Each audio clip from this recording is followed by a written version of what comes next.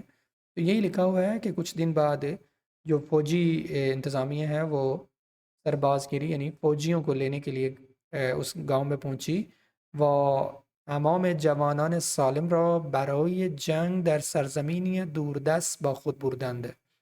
وہ جوانان سالم جو سالم تھے، تندرست جوان تھے، اس گاؤں میں رہنے والے، برای جنگ در سرزمینی دوردست با خود بردند، جنگ کے لیے ایک بہت ہی دور کی زمین، دور کے مقام پر، بخود بردن اپنے ساتھ لے کے، بردن اپنے ساتھ لے جانا، بردن پسر کشاورز پیر به خاطر پای شکستش از اعزام معاف شد۔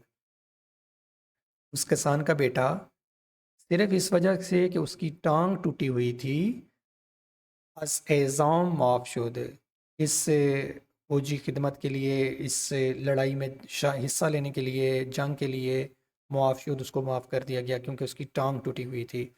همسایه‌ها بار دیگر برای تبریک به خانه پیرمرد رفتند۔ ہمسائے جو تھے وہ دوبارہ مبارکباد دینے کے لیے اس بوڑھے شخص کے گھر گئے اور کہا، عجب شانسی آوردی کہ پسرت معاف شد، تمہاری کیا ہی اچھی قسمت ہے کہ تمہارا بیٹا فوج میں جانے سے اور اس لڑائی میں جانے سے، حصہ لینے سے معاف ہو گیا، وہ گھر پہ ہے، تمہارے قریب ہے۔ فباز ہم کشاور سے پھر گفت، اور دوبارہ اس بوڑھے شخص نے کہا، از کجا میدانید، تمہیں کیسے معلوم کہ، یعنی کہ تمہیں کیسے معلوم کہ یہ خوش قسمتی ہے یا بد قسمتی؟ تو یہ کہانی ہمیں بہت ہی بڑا اور بہت ہی خوبصورت درس دیتی ہے کہ زندگی میں جو کچھ بھی ہو رہا ہو، چاہے اچھا ہو رہا ہو چاہے برا ہو رہا ہو، ہمیں ہر حال میں اللہ تعالیٰ کا شکر ادا کرنا چاہیے، اللہ تعالیٰ کی طرف ہی دیکھنا چاہیے اور ایک ہی جیسے حال میں رہنا چاہیے، کیونکہ کچھ پتہ نہیں ہوتا کہ آپ کے ساتھ اگر آپ کو خوشی ملی ہے یا آپ کے ساتھ آپ کو غم ملا ہے، اس کے بعد میں کیا رزلٹ نکلے گا۔ تو ہر حال میں ہمیں اللہ تعالیٰ کا شکر ادا کرنا چاہیے، جیسے اس پیر مرد نے کیا ہے۔ اسی طرح کی مزید کہانیاں لے کر خاکسار حاضر ہوگا، جہاں پہ ہم سبق آموز کہانیاں سیکھتے ہیں، پڑھتے ہیں، وہاں پہ ہمیں فارسی سیکھنے کا بھی موقع ملتا ہے۔